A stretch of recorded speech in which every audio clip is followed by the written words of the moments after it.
Request Professor Sreekala Nair to make your presentation. Good afternoon, everyone. Respected Chair Professor Sabhat, revered Swamiji, fellow panelists, and dear friends.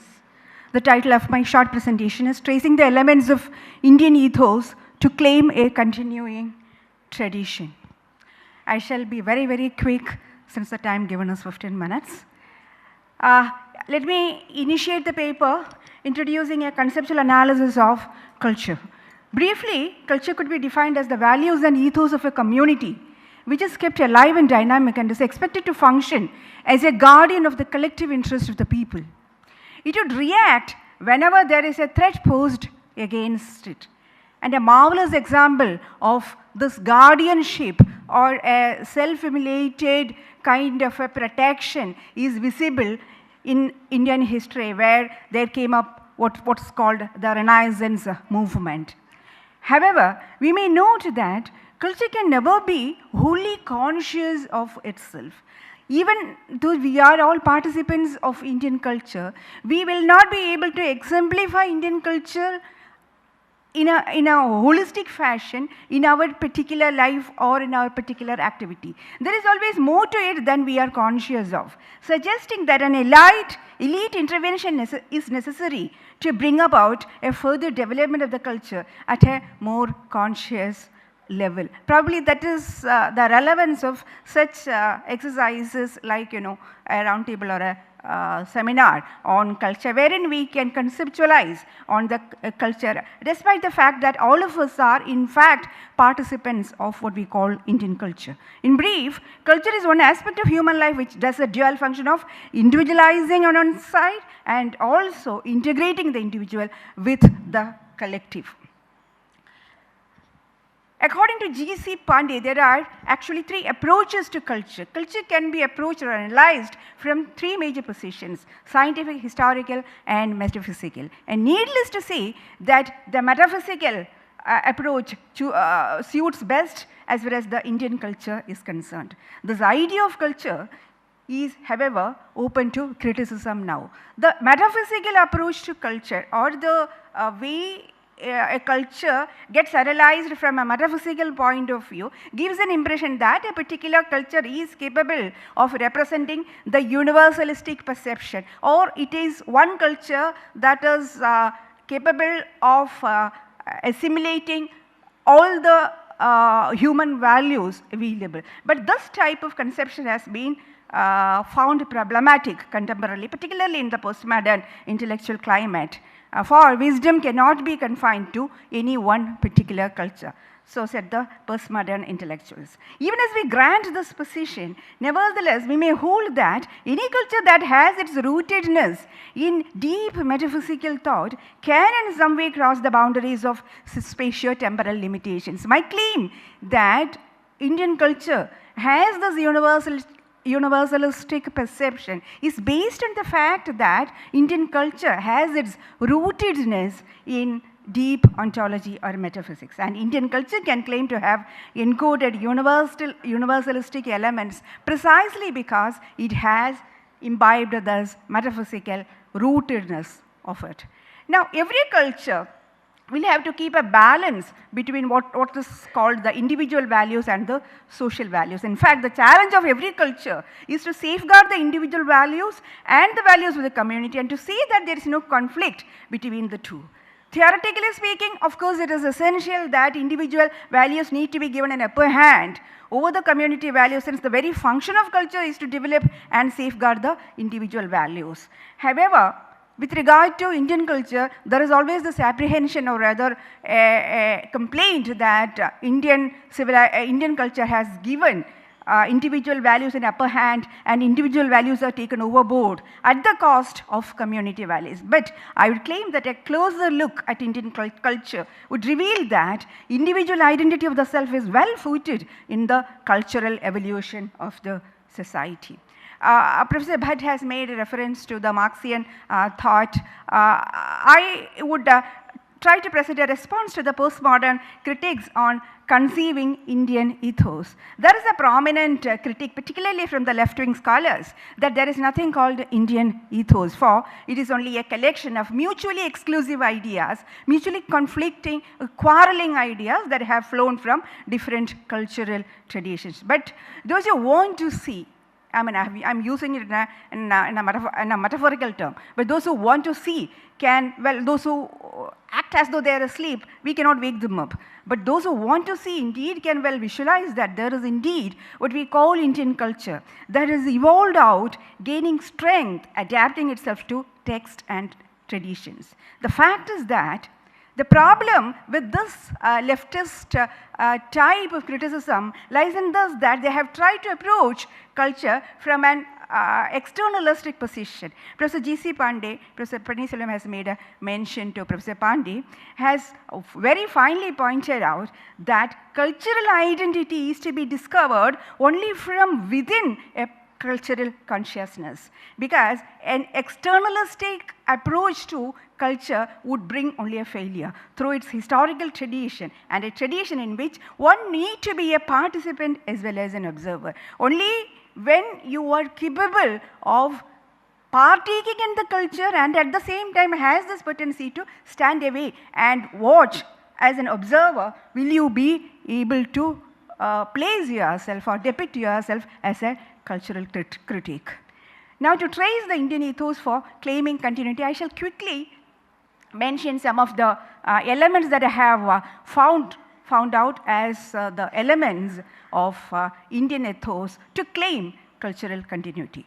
Primarily, it is rooted in a primal religion. You may remember the distinction drawn by Karl Jaspers on primal and axial religions. And it's rooted in a primal religion, the Vedic religion. I would call it as a primal religion, which bears no name and holds that the world around us is controlled by various unseen powers.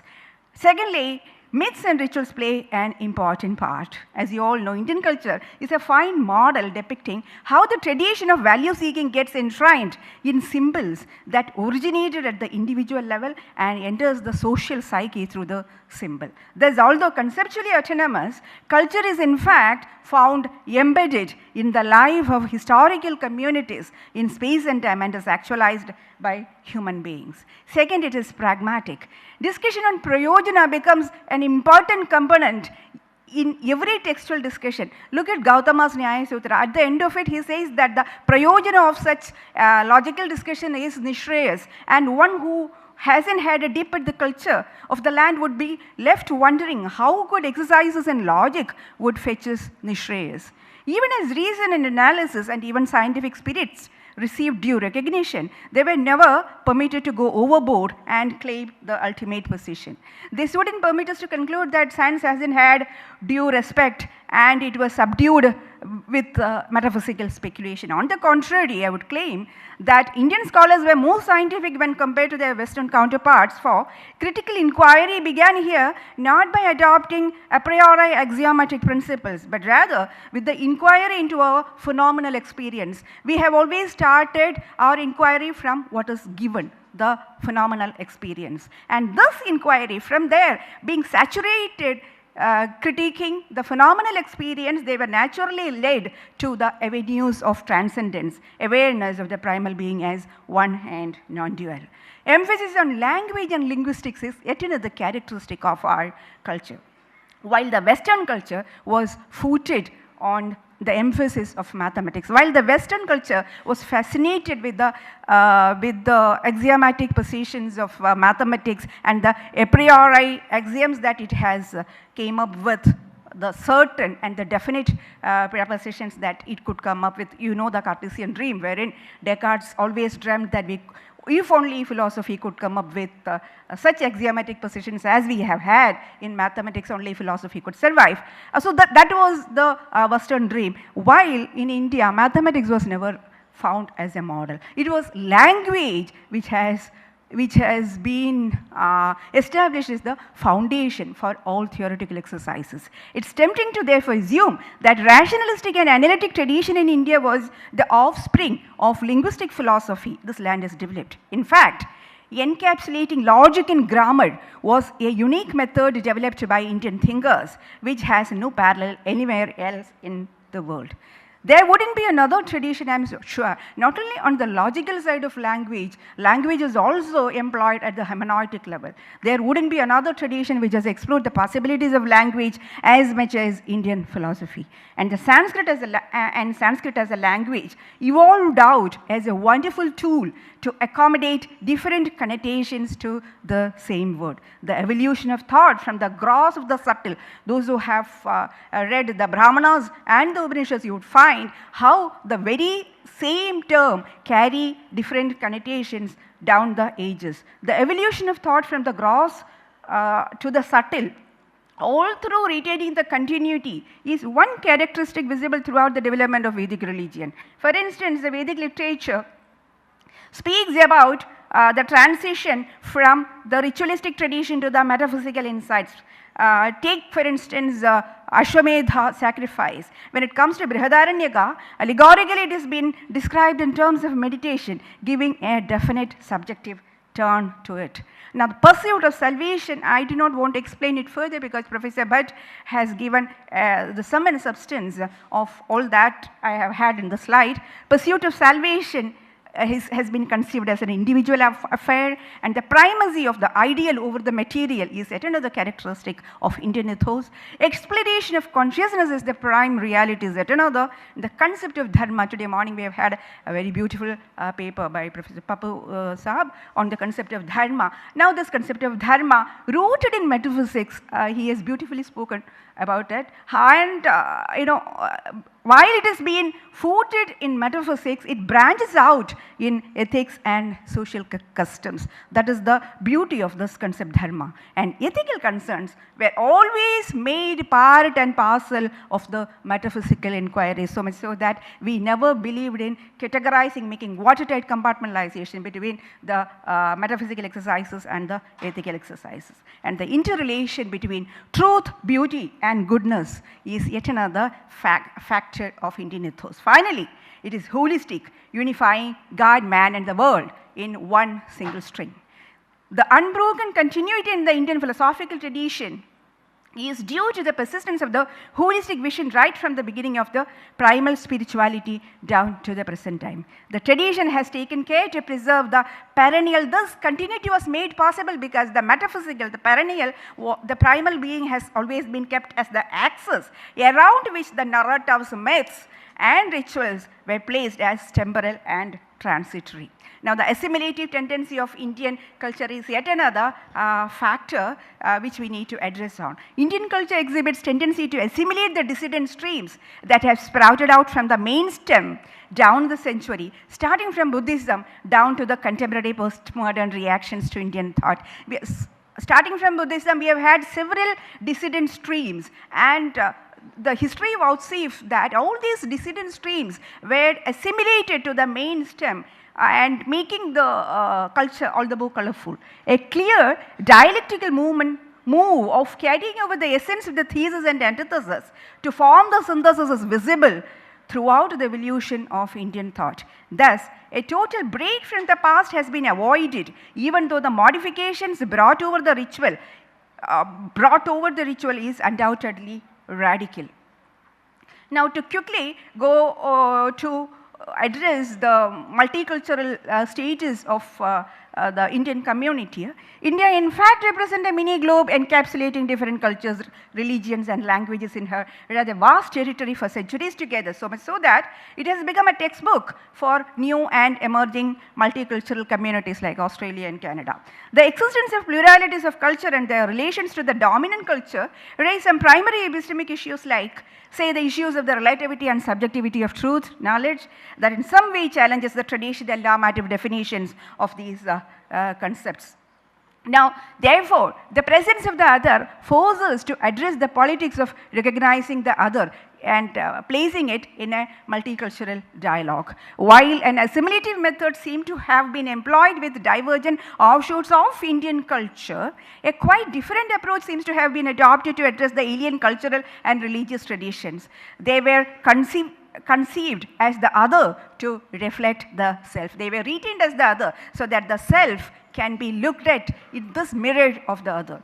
I am using the Levinasian theory of the other to depict the theory of how the Indian cultural subject has retained the other as the other, the metaphysical other, to visualize the self.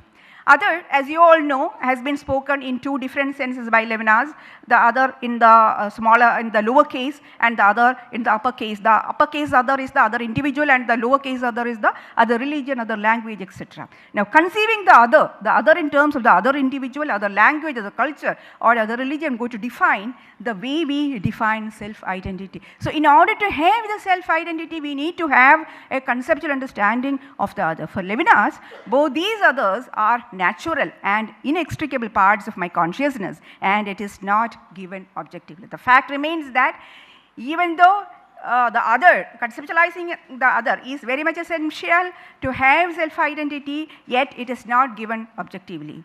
Philosophy is just the alchemy whereby this alterity is transmuted into sameness by means of the cognizing ego. To sum up, Indian culture and ethos therein stand tall amidst all other parallel cultures, for it has succeeded in preserving the ontological inquiry. I claim that this continuity of the tradition has been made possible because the metaphysical, the ontic has been made as the axis in and around which the other sprouting traditions and other cultures and other parallel cultures as well as rituals were made subservient to this major center or the axiom, and wisely use the ritualistic tradition as a thread to integrate the divergent modes of its expression evolved out down the centuries. Thank you.